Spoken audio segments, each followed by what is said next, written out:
You guys put up a season low of shots in 22, but put up 5 goals on Miami. Is that just your team kind of, quality better than quantity on Saturday? It's hockey, I think, Again, it goes to tell you what shots mean. Sometimes they don't mean a whole lot. They tell some of the game. Certainly puck possession, opportunities, those types of things. It means you have the puck more, but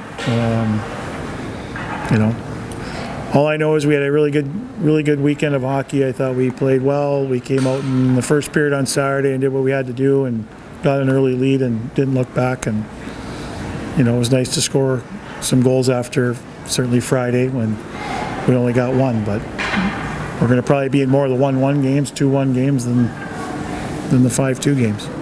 More significantly, probably, is the fact that over the last 2 periods of that game, Miami only had 6 shots. They're trailing the whole time. You only gave them 6 shots on goal. Defensive effort was pretty supreme on Saturday. Yeah, even though the third period they had the puck a little bit more, but we didn't give them a lot. So,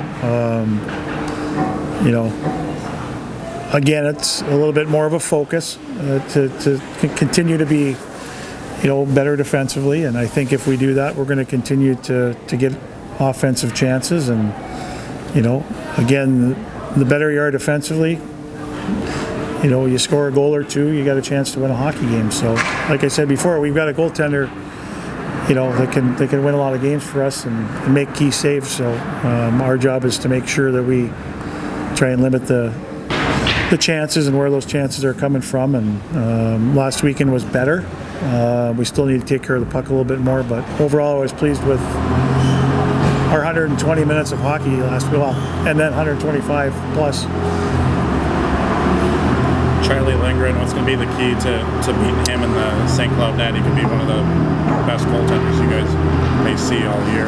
I don't know. It seems like we've seen a lot of good ones. Obviously, he catches the opposite hand, so that's something our guys need to be a little bit more aware of. I mean, it's not a huge thing, but it is as far as the shooting thing goes. But I think it's very similar. You've got to get traffic. You've got to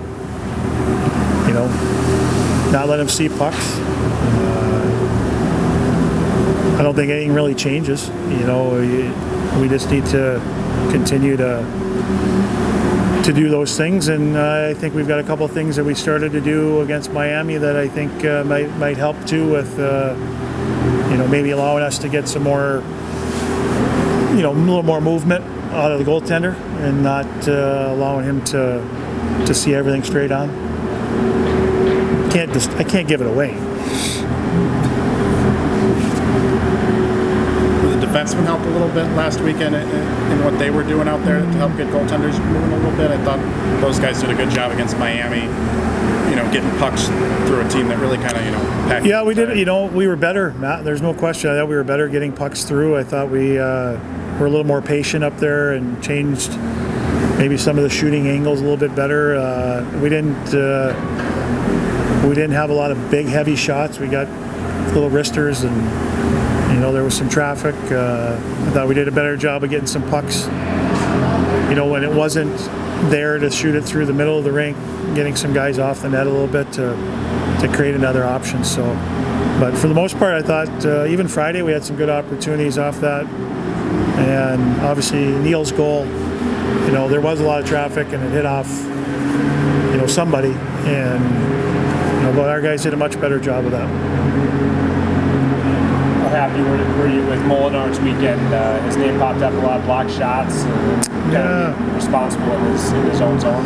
Yeah, I mean, it was nice to get him back. He missed the exhibition game. He got dinged up a little bit, North Dakota.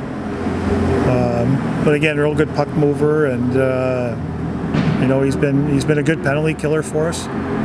But I thought all our D did a good job. They're not an easy team to come out of your zone clean. They forecheck hard, and they finish checks. And you've got to make a lot of plays under pressure.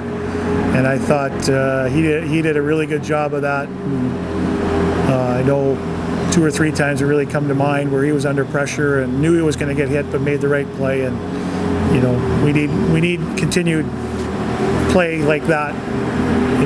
We need to be able to make those plays under pressure, and This week it'll be a little bit different. I think they'll come a little harder in our rink, but they're a little bit more of a play above team and angles and steer you and wait for turnovers. And the path that he's taken hurt a lot of last year. He played some forward for you. Do you like just the versatility and the work ethic that he brings to the room?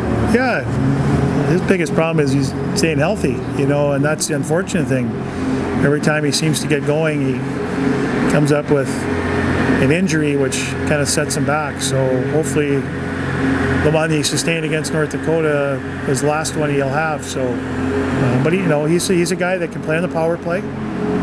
He's got one of the reasons we recruited him was he has that strength. Obviously a good puck mover, like I said, and the willingness to do some of the little things. But getting him healthy and keeping him healthy has been the biggest challenge since he's been here. And it hasn't allowed him to play a long string of games.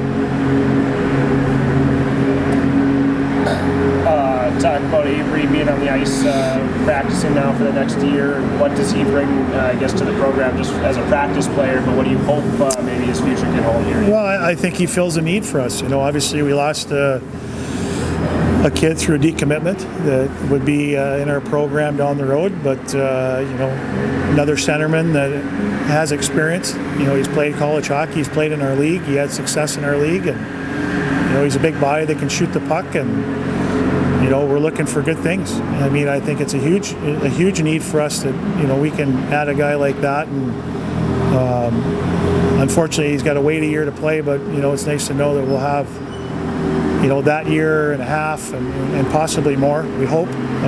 But he certainly fills a void. There's no question. And, we'll continue to work with him here on things that he wants to get better at and what we see as we get to know him a little bit more. But it's nice to have him here, and I think he'll be a great fit. He's applied for a waiver for an extra year beyond that year and a half that he'll get for sure. Do you have any idea when you hear back on that attempt to get a waiver? No, I think that process has started, but I haven't heard anything. It could take a while. I think the key thing was getting him here, getting him enrolled, starting this year, and then going to work on that a little bit harder. So hopefully when I hear something, you'll hear something. But I haven't talked to our compliance person yet, but she's working on it. How has he adjusted so far? I know he knows a lot of these guys from high school, but does it seem like he's fit in so far? Sure. I mean, you could probably ask him that as far as, how it's been, but we've got a pretty easy group to get along with. We've got a lot of great kids, and so far,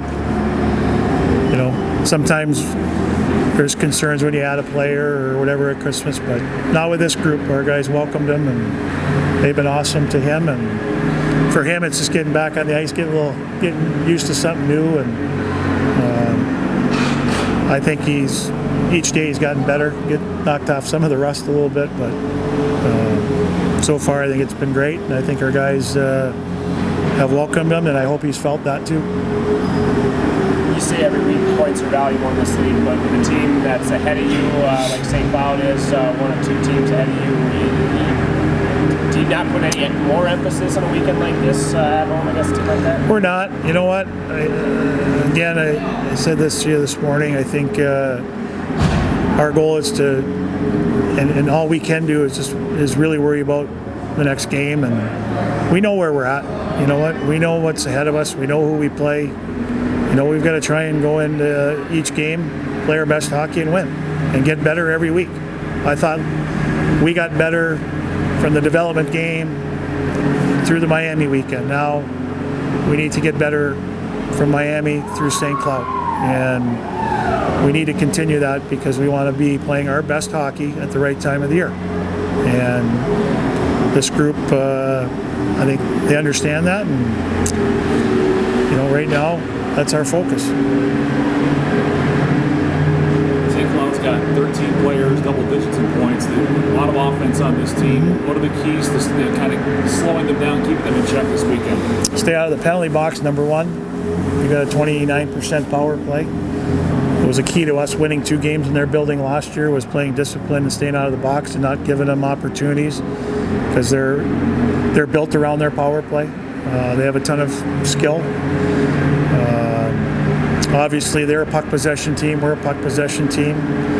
So again, it's managing the puck, and not, giving them easy chances by bad decisions with the puck. And you got to respect some of their guys. You got to play tight on them, but you got to respect the Bennex, the Casillas. Those guys are great offensive players,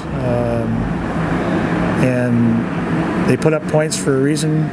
But they have a lot of those guys. They're a little bit deeper than any team we've played. Probably even deeper than North Dakota from the skill standpoint.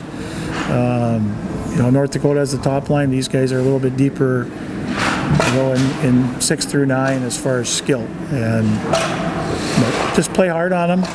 But I think the big thing is discipline. And then, we need to get in and utilize our speed and the things that we have too, and some of our skill against them. And